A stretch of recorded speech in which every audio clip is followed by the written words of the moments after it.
That biggest failure I've ever had has turned into my greatest success.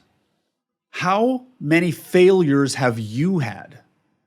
And do you have a specific failure that is still crippling you or holding you back or causing you to struggle or be challenged? Are you still being held back by a failure? Welcome to the Do the Impossible podcast. I'm Jason Drees. Don't forget to join me every Monday for the Monday Mindset Reset. 20 minutes of mindset alignment on me every Monday at 10 a.m. Central. Sign up at mondaymindsetreset.com. All right, let's get this coaching session going. Let's talk about my biggest failure. That sounds like an interesting conversation, doesn't it? My biggest failure. Who wants to talk about failure? Failure? We don't like to talk about failures, do we? But we typically like to talk about them when the success comes after. But let's talk about my biggest failure. My biggest failure, which ended in a lawsuit, bankruptcy, and a bunch of other things, started back in 2008 when I started my first company. My first company was called 986 Incorporated. And 986 Incorporated was a company that we designed and manufactured race car driver cooling suits, like these suits, because inside race cars, it's really hot. You know, we're looking at temperatures 120, 140 degrees inside a race car. So we had seen on the industry today, in the world, you could buy these things called a cool shirt, which is basically a t-shirt with some tubes sewn on it. What we had done is created a competitor to that used like Camelback style molded bladders, and it was much more efficient.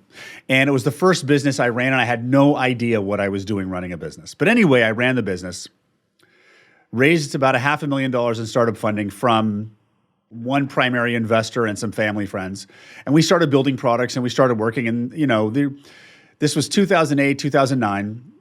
It was a lot of fun, a lot of interesting experiences about doing a business, and a lot of experience about what not to do in business. We ended up selling a few $100,000 in sales. And it was actually during that same time when I've talked about the moment when I first started coaching. It was when I was running that company, 986 Incorporated, that I actually hired a Tony Robbins coach. This was 2010. And that's when I first started to get into coaching. And it was literally like a year later when my coach, Michael Savage, actually asked me, have you ever thought about becoming a coach? And that was the question, that lightning bolt question, that lightning bolt moment that literally changed the trajectory of my life. So while I was working a full-time job in the telecom industry, I forget if I was at ShoreTel or Advantel, I was still a full-time sales professional in the business telecom space. I was running a 986 Incorporated on the side with one partner, and I was learning how to become a coach at the same time. And the business ran out of money. And that was kind of like ran out of money, had debt, had actually ordered a bunch of inventory. Unfortunately, couldn't pay our vendors off. It took like a year to pay off our vendors. But because I had ordered too much inventory, it literally kept us alive, even though it took us a year to pay back our vendors. We didn't want to do that. So it was a lot of struggle with financial challenges and getting collection calls constantly and dealing with that, while being a new dad with a new family was really challenging.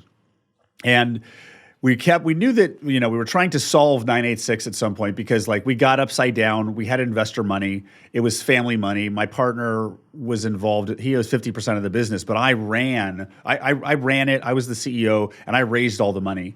So I had family money there, and it was kind of, you don't want to quit when you have money of people you know.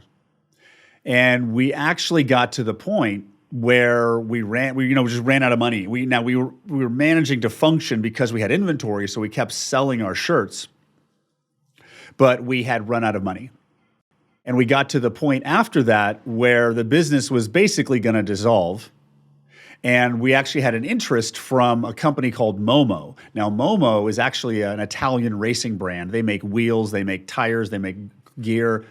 And Momo had been acquired by some new investors, and they were interested in acquiring our brand, or kind of acquiring our brand. They wanted to acquire our IP, but not the brand. So we went through this process of working with them to basically give them all the IP of our business and the brand, and then we get a profit stream. And it actually was working out really well. It was a very good lesson in selling a business because it actually took, oh my God, a year to do that.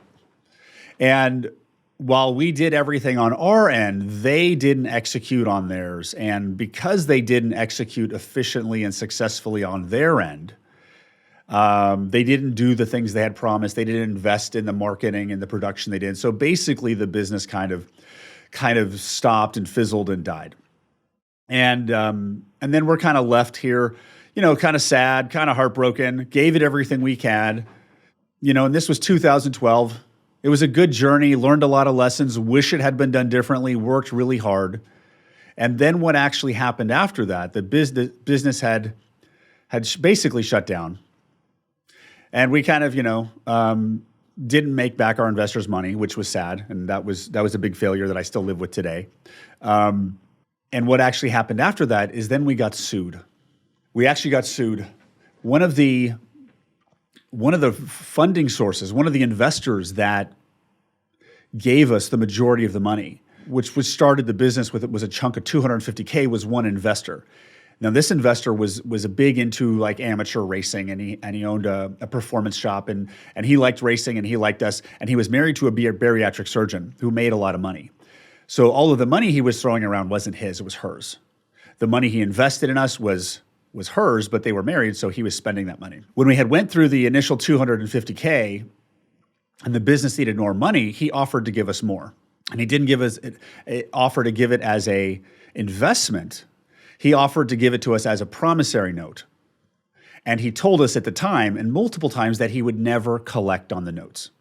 So there was an additional 150 grand of notes that we signed on, and I was so delusional at that time, I was so fixated on success that I just literally could not believe failure was an option. It just didn't come up anywhere. I was so naive and detached from reality. I'm like, we're going to be successful. We're so focused. We're going to do it.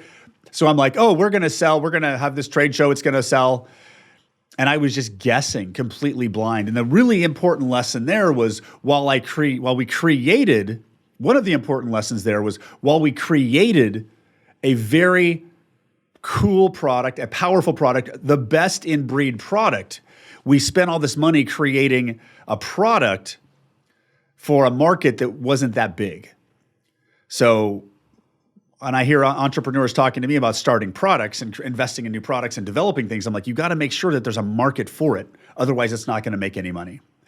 And that was one of the few lessons we learned. The other lesson I learned, that creating a brand is very expensive and takes a lot of money. Because everybody wants to be Apple and you do all that, but it takes a lot of money.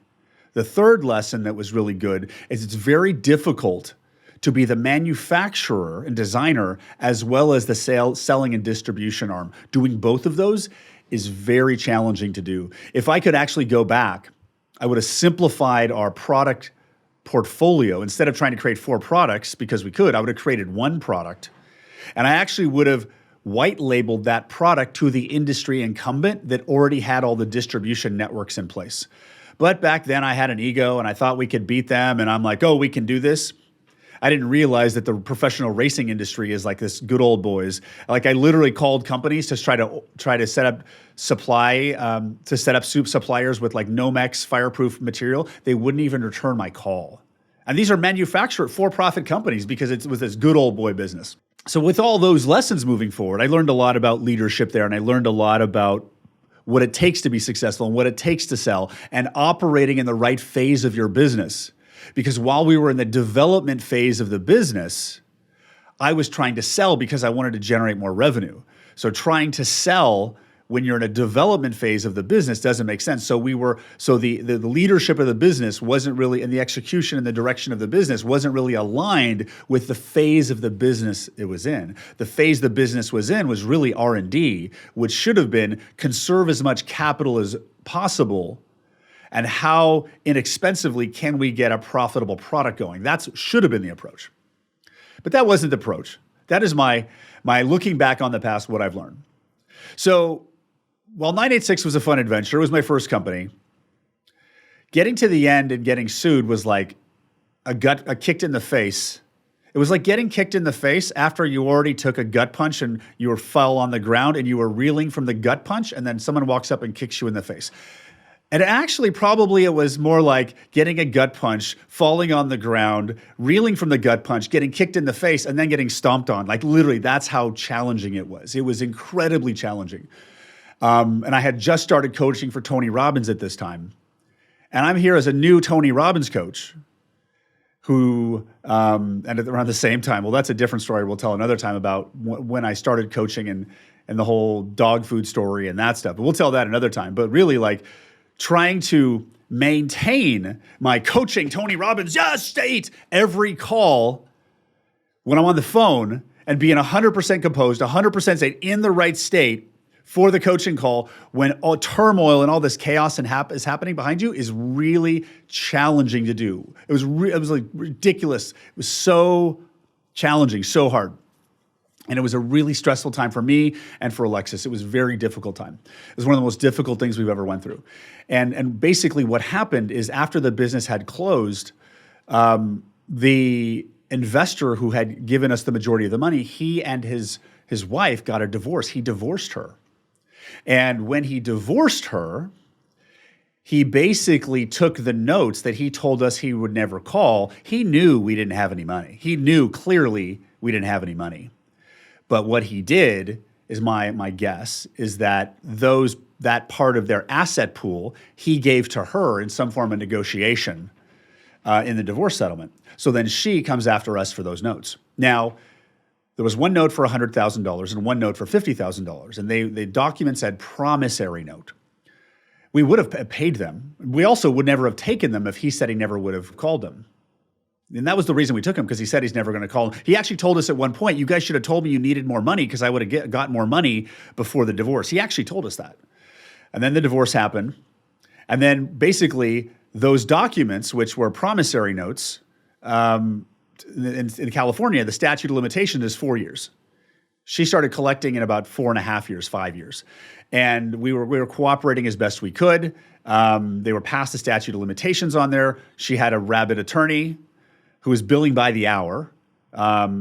We actually had our attorney in the process had to file a motion for excessive discovery requests, because her attorney was simply billing by the hour. And she wasn't paying attention because it was one of the assets he was trying to collect on. So that was what we had to deal with. And while I went through this process of this business that was exciting, and it was my escape from the W-2, and it was this lesson in fundraising and a really important lesson about who you do business with.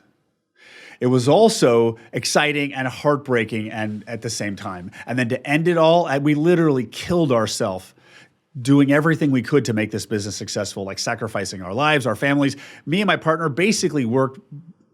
Over 4 years, I maybe took $50,000 to $80,000 in income. He took like 30. So we basically worked for 4 years almost for free, doing everything we can to create success. And then to have it end in a lawsuit was just crushing and heartbreaking.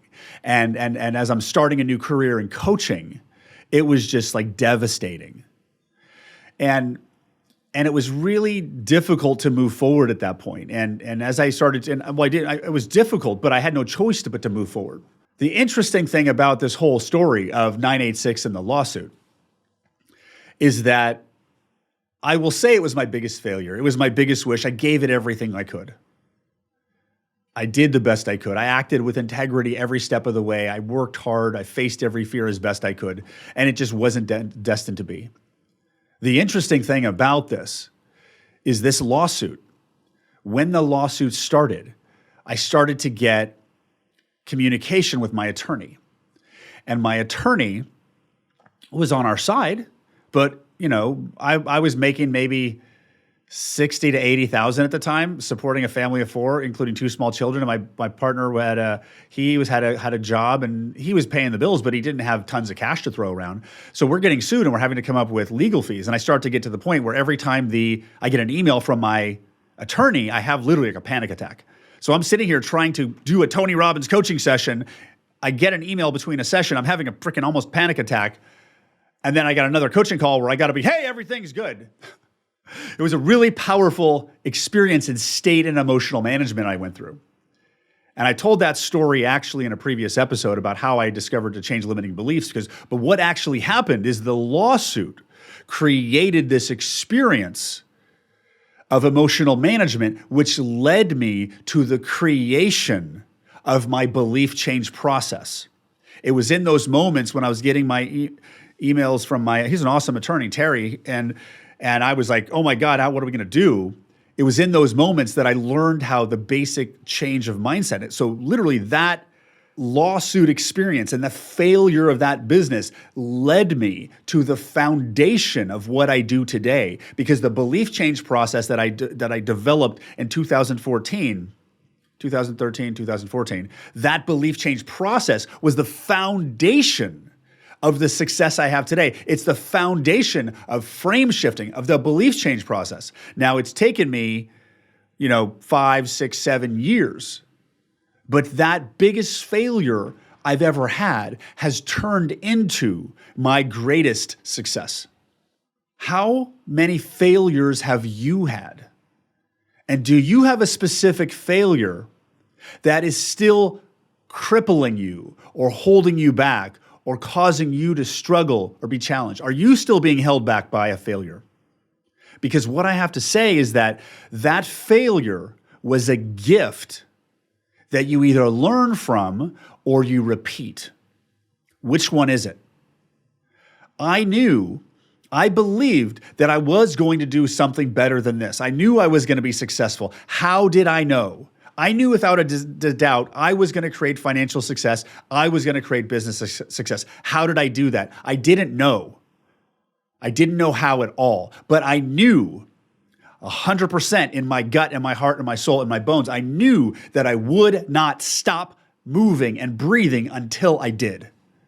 Because even if you don't know how, a decision to drive forward and not stop is the most powerful frame you can operate from.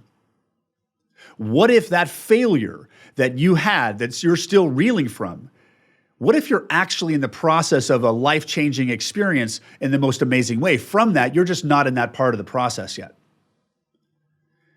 It all depends on how you view the situation. You can be the victim, you can be the victor.